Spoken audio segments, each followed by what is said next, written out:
네, 여러분 안녕하십니까. 고준묵의 지식TV의 고준묵입니다. 자, 이번 시간에는 지난 시간에 이어서 전기저항에 대한 여러 가지 고찰을 한번 또 나눠보겠습니다. 38강이죠.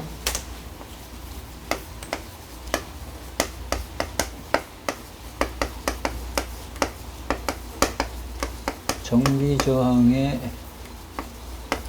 대한 확대적 사고,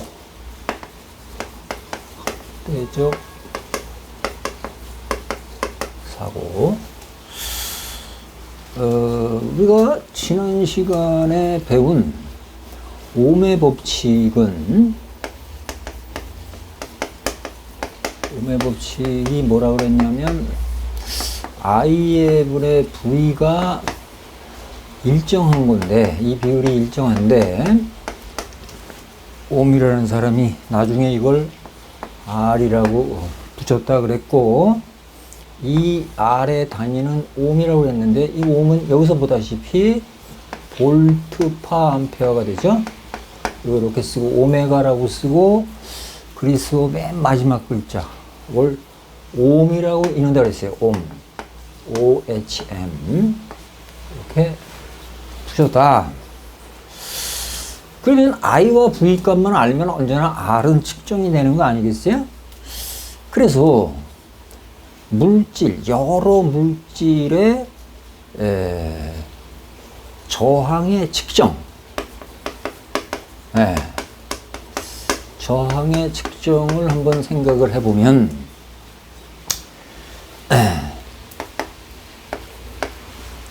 이렇게 생각을 했다는 겁니다. 어떤 단면적을 가지고 길이가 얼마만한 물질과, 편의상 얘를 A라고 할게요. 단면적은 똑같고 길이가 2배인 물질, 요게 B고요. 이번에는 단면적이 커지면서 길이는 A와 같은 물질, 요걸 C라고 하고, 마찬가지 단면적이 크고 길이도 큰 이와 같은 물질을 D라고 놓자, 이런 얘기예요.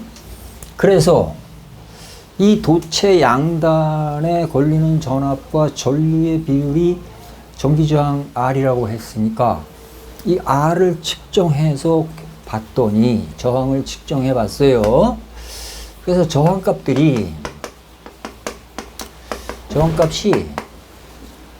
A하고 B를 비교해 보니까 A 값이 B보다 작다. 그러니까 B가 더 크더라. 그 다음에 A하고 C를 비교했더니 이건 길이는 똑같지만은 단면적이 크단 말이에요, C가. 그러니까 얘는 이렇게 되더라는 거예요. 그 다음에 B하고 D를 비교해 보니까, B와 D를 비교해 보니까 B가 크더라는 거예요. B가.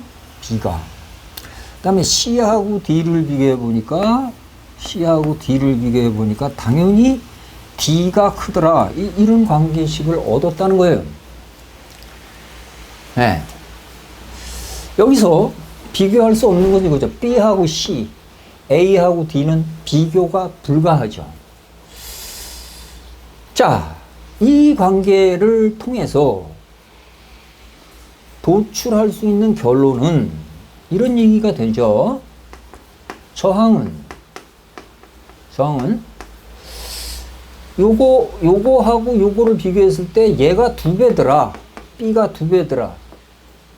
A의 2배더라. 그 다음에 C하고 D를 비교해도 D가 2배더라. 길이가 2배가 되면 저항값도 2배가 되더라. 그렇다면 저항은 길이에 비례하고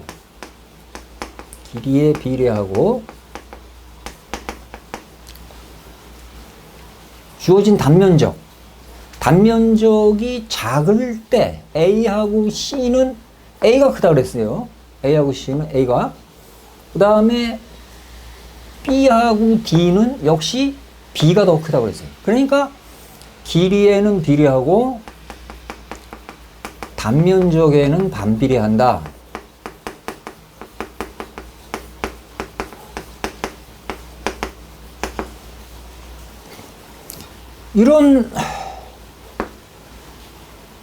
이런 결론을 얻게 되더라. 그러니까 저항은 비례하는데 길이에는 비례니까 분자로 가고요. 단면적은 반비례니까 분모로 갈 거 아니겠어요? 이렇게 기호로 쓰면 레지스턴스 R은 비례하는데 길이 L은 비례하고 단면적은 S. 왜 단면적으로 S라고 쓰냐면 A라고 한 수. 암페어 단위하고 혼돈하지 말라고 그래서 S라고 쓴다고 그랬죠? S분의 L. 이게 똑같은 물질이에요. 똑같은 물질. 똑같은 물질로 이루어진 어떤 조그마한 절편들인데 이번에는 크기는 똑같지만 물질을 바꿔볼 수 있지 않습니까? 물질. 예를 들어서 이거 구리도선이고 또는 금으로 해볼 수도 있고 은으로 해볼 수도 있죠. 이처럼 물질이 바뀌면 어떻게 되느냐? 그럼 물질에 따라서 정해지더라는 거예요. 물질. 그래서 전기저항은 물질에 따라 같은 형태라도 같은 길이 같은 단면적이라도 이런 뜻이에요. 같은 형태라도 물질에 따라 다르다.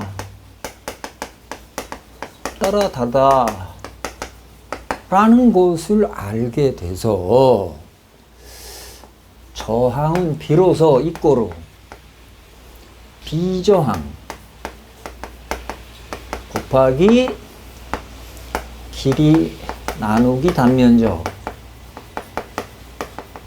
이렇게 빛이 되고 R은 로의 S분의 L이다 라는 식이 탄생하게 됩니다.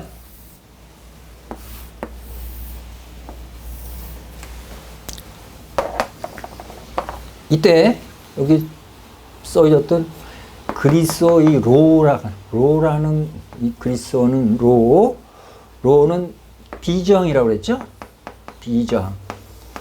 여기서 말하는 비자는 아닐 비자가 아니라 나눌 비자. 다시 말하면 뭐뭐하고 비교한다는 뜻이에요. 비저항.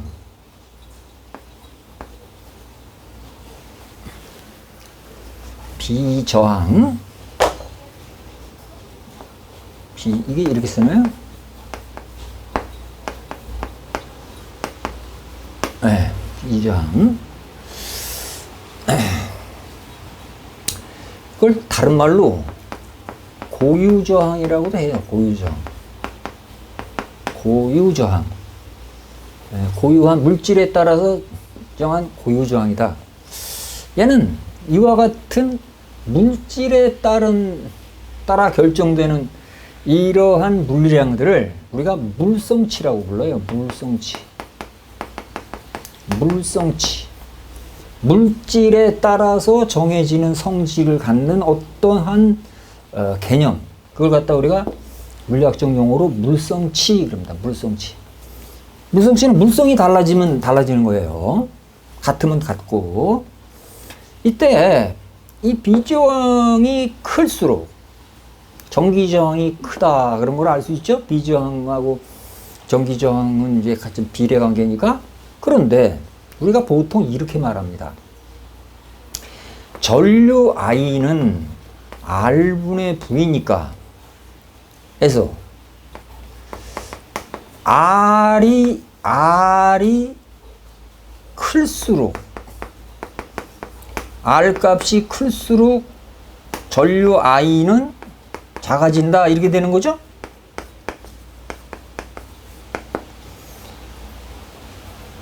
저항이 클수록 전류는 잘 못 흐른다 이런 얘기 아니에요.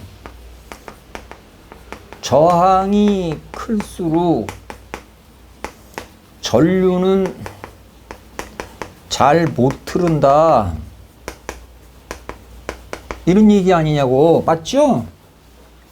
근데 조어법상 우리 말을 할 때 무엇이 클수록 무엇가 커진다. 이렇게 같은 형태로 말하고 싶어 해요.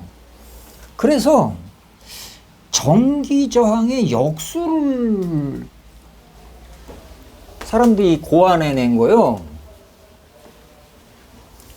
그걸 컨덕턴스라고 그래요.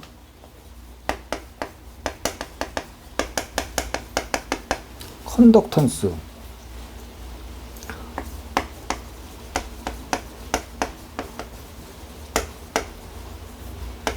이거는 이제 G라는 단어로 쓰거든요. 컨덕턴스는 저항의 역수를 말합니다. 저항의 역수로 정의된다. 즉, 컨덕턴스 G는 전기저항 R분의 1이다. 이렇게 얘기를 하고, 컨덕턴스의 단위는 당연히 전기저항의 역수일 거 아니겠어요.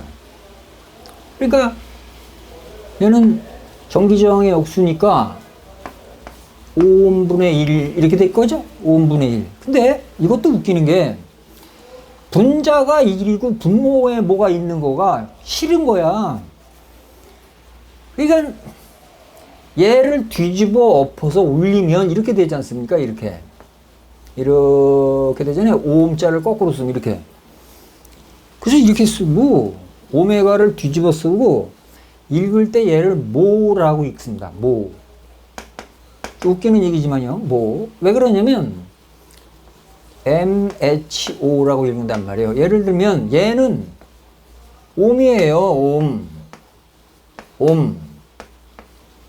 근데 이걸 뒤집으면 이렇게 뒤집으면 얘를 뒤집어서 MHO 이렇게 해서 모 이렇게 읽는다 말이에요. 근데 모라고 읽다 보니까 좀 혼돈이 오는 경우도 있을 거 아니에요. 그래서 이 모라는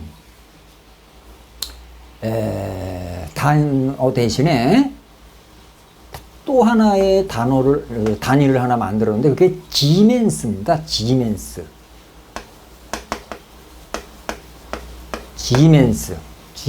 그래서 S자를 써서 단위로 삼는 경우도 있어요. 그러니까 컨덕턴스의 단위는 모 또는 지멘스예요.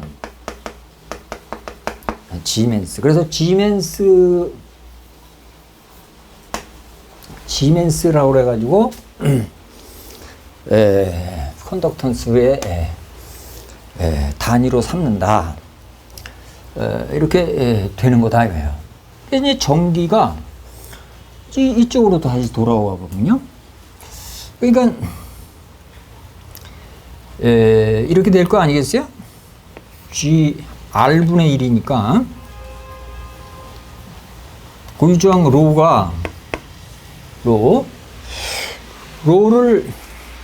로의 역수를 취할 수 있지 않습니까? 그러니까 비저항의 역수,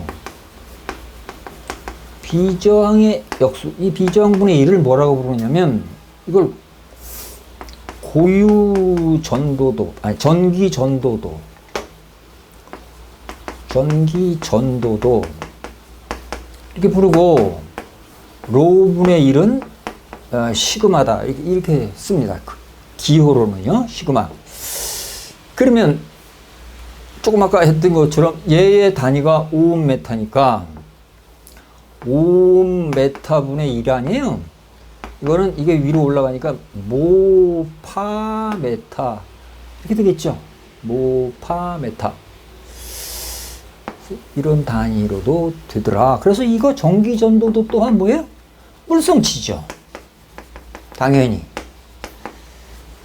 그러니까 전기전도도라는 개념이 들어가면 전기가 잘 흐르는, 전기가 잘 흐르는 물질이다. 전기 전도도가 크다. 그러면 전기가 잘 통하는 물질이다. 이런 얘기 아니겠어요?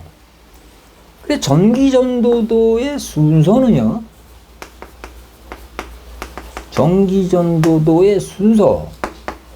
제일 좋은 게 지구상에 있는 모든 물질 중에서 제일 큰 게 은이에요. 은은 Ag입니다. 은이 제일 크고요. 그 다음에 구리입니다. 구리는 코파라 그래서 Cu고요. 그 다음이 금이에요. 금은 Au입니다. 그 다음이 백금. 백금은 PT죠. 이런 식으로 해서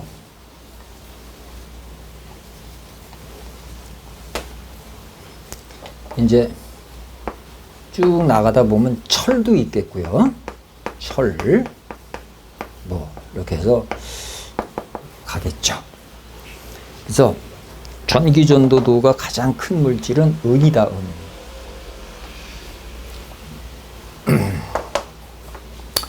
근데 은은 좀 취약합니다. 은은 기계적 강도가 무진장 약해. 은은. 자, 그래서 보통 구리를 많이 쓰죠. 전기줄로. 그래서 도선으로는 대부분 다 구리를 많이 쓰더라. 이런 얘기를 할 수가 있겠습니다. 그 다음엔요. 제가 질문을 가끔 하는데 학생들한테 이제 사고력 테스트죠. 여러분들 반도체 칩이라는 거 아시죠?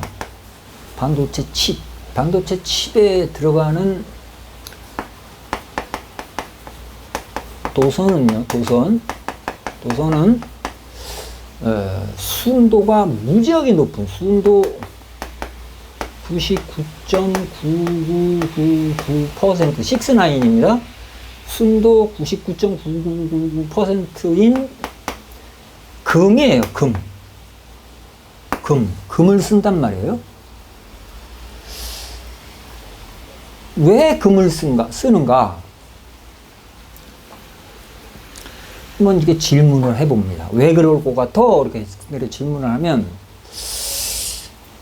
대부분의 학생들은 대답을 못해요. 근데 이치적으로 우리가 따져보자고. 질문의 요지가 뭡니까? 자, 금은, 솔루션. 금이라는 놈은, 골드. 금은 전기 전도도 입장에서 봐도 구리보다 작아. 금은 전기 전도도가 구리보다 작다. 그러니까 구리선 대신에 금을 쓰는 이유는 전기 전도도가 유리하기 때문이다. 이렇게 말하면 오답인 거죠. 분명히 구리가 전기 전도도가 더 좋아요. 그럼 구리를 써야지 왜 금을 쓰느냐. 그러니까 답이 안 되는 거죠, 이것도. 두 번째, 금은요. 금은 가격이 구리보다 높아요. 금하고 구리가 어떻게 비교가 됩니까? 금이 압도적으로 높죠, 가격이. 그러니까 가격 경쟁력 입장에서도 금을 쓰는 이유가 설명이 안 돼. 왜 구리를 안 쓰고 반도체 도선에서 쓰는 선들은 왜 순금인 금을 쓰느냐? 이유는 딱 한 가지예요. 금은 두 가지인데, 금은요, 금은 전성 및 연성, 즉 기계적 가공성인 전성 및 연성이 제일 큰 금속이에요. 가장 큰 금속. 전성은 얇은 방막으로 이렇게 펼치는 성질이고요. 연성은 가나다란 선으로 머리카락 굵기보다 더 가늘게 뽑을 수 있는 성질입니다. 전성 및 연성이 가장 커서 웬만하면 가늘게 그리고 얇은 막으로 만드는 게 유리하니까 가격이 비쌈에도 불구하고 금을 쓰는 것이고요. 또 하나는요, 금은 나중에 설명을 하겠지만 이온화 경향이라는 게 있어요. 이온화 경향이 가장 커서 공기 중에서 산화가 안 됩니다. 이온화 경향이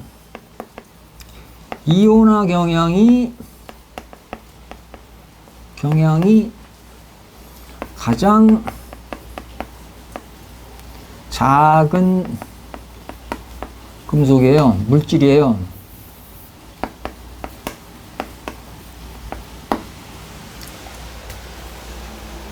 이온화 경향이 가장 작다라는 말은 다른 말로 말하면 녹슬지 않는다 이런 뜻이에요. 네, 금은 공기 중에서 산화되지 않는다. 그래서 그와 같은 이유로 금을 반도체 칩에서 사용을 하더라. 이런 것도 아울러 말씀을 드려봅니다. 자, 여기까지 해서 마치겠습니다. 수고하셨습니다.